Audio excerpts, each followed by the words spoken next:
Hello everyone! Samahan niyo ako at gagawa tayo ng puso. Sa Bisaya, ang tawag dito ay puso. In English, hanging rice. Ganito ang paggawa ng puso. Ayan, dahon ng niyog ang gamit natin. Ayan, kung gusto niyo matuto, sundan niyo lang kung paano gumawa ng puso or hanging rice.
Dito tapos nang nahigpitan at marami na tayong nagawa.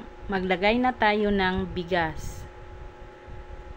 Ayan, lagyan natin ng bigas. Yung bigas hanggang doon sa may bandang umbok lang niya. Hanggang doon lang. Yan yung may umbok. Diyan lang ang bigas.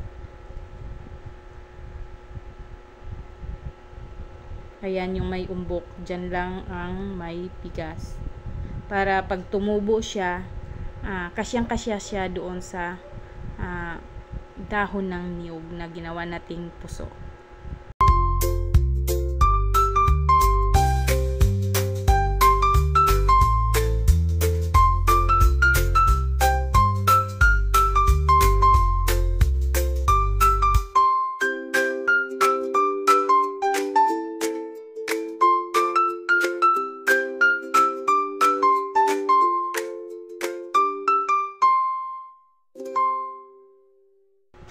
At dito tapos na nating lagyan ng bigas.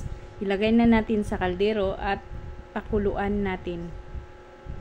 Ayan. Lagyan natin ng tubig.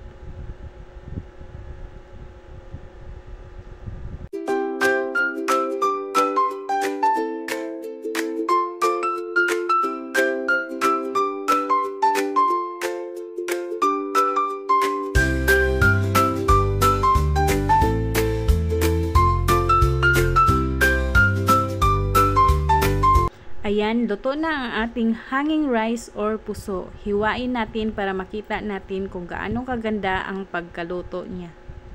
Ayan, ang ating puso or hanging rice. Ayan, ulam na lang ang kulang at busog na tayo. Ayan, ang ating finished product ng puso or hanging rice. Thank you for watching!